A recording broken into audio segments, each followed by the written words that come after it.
Madison Keys retorts strongly after WTA blocks her from playing in Austin.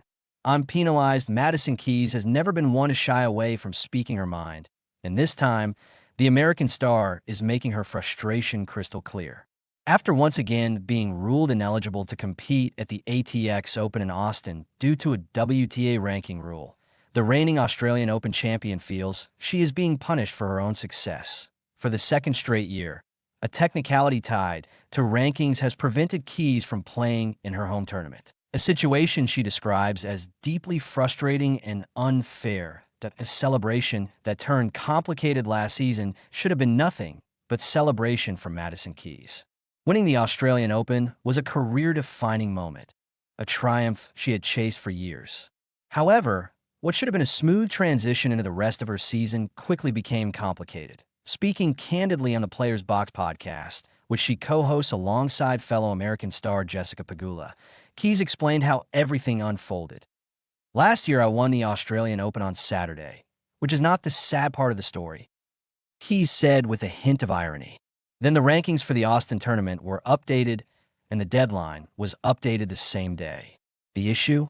The ranking update, triggered by her Grand Slam victory, happened at the same time as the ATX Open's entry deadline. Her rapid climb up the rankings immediately made her ineligible under WTA 250 tournament entry restrictions, that a rule that changed everything overnight. Keys had already committed to playing in Austin. She had informed tournament officials, spoken to the director, and made promotional plans. Everything was set, so I had already entered Austin, had committed to it, had told the tournament that I was coming. "We were going to do stuff," she explained. But once the new rankings were officially published, her elevated position automatically removed her eligibility under the event's entry structure. In essence, her success disqualified her. And now, history has repeated itself. Missing Austin again this year, the same rule has once again kept Keys out of the ATX Open. For fans in Austin, it's a disappointing blow. For Keys, it's even more personal. She feels as though she's being penalized for achieving the very success the sport celebrates. "I'm penalized," she said bluntly. The irony is hard to ignore. Winning a Grand Slam is the pinnacle of tennis achievement.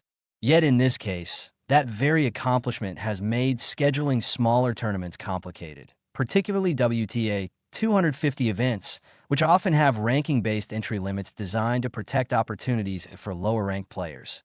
Understanding the rule, WTA 250 tournaments typically operate with entry lists based on rankings at a certain cutoff date. If a player's ranking rises significantly after entry deadlines align with official ranking updates, it can create eligibility conflicts. In Keys' case, her dramatic ranking surge following the Australian Open placed her above the threshold that would normally allow entry into a 250-level event. While the rule exists to maintain competitive balance and ensure access for developing players, situations like this expose the rigid nature of the system. For tournament organizers, it's also unfortunate. A Grand Slam champion playing in a 250 event generates buzz, ticket sales, sponsorship interest, and local excitement. Austin was ready for Madison Keys. Instead, it's left without her. The bigger conversation, flexibility versus structure. Keys' comments have sparked broader discussion about whether the WTA's scheduling and ranking systems need more flexibility. Tennis operates under tight regulations to maintain fairness and order. However, critics argue that extraordinary circumstances, such as a player committing to an event before an unexpected ranking jump, deserve case-by-case consideration. Should there be exemptions for Grand Slam champions?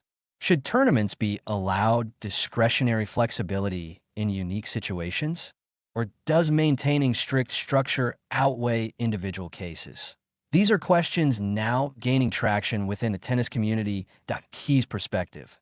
Loyalty to home events. One aspect that stands out in this situation is Keys' commitment to playing in the United States, particularly at events like Austin. Unlike some top players who strategically avoid smaller tournaments, Keys had actively chosen to support the ATX Open. She had communicated with organizers and committed publicly. Her frustration isn't about skipping a minor event. It's about being unable to honor a commitment she had already made. For American fans, especially those in Texas, that loyalty matters. Professionalism amid frustration despite her disappointment. Keys has handled the situation professionally. There's been no attack on tournament officials or overt criticism of individuals. Instead, her comments reflect a systemic concern.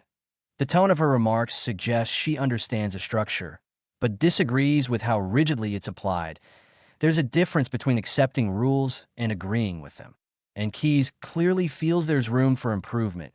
A season still in motion. While Austin won't feature the reigning Australian Open champion, Keys' season remains full of opportunity.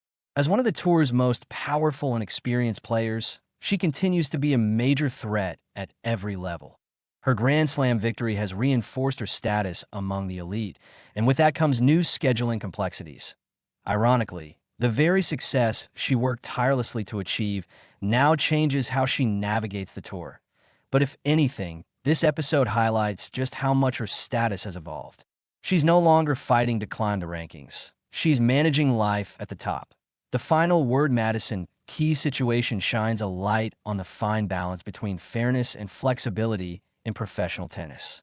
Rules are essential, but so is adaptability when extraordinary circumstances arise. Being blocked from playing in Austin twice because of a rankings technicality feels to Keys like punishment for excellence. And perhaps her most powerful statement was the simplest one: I'm penalized.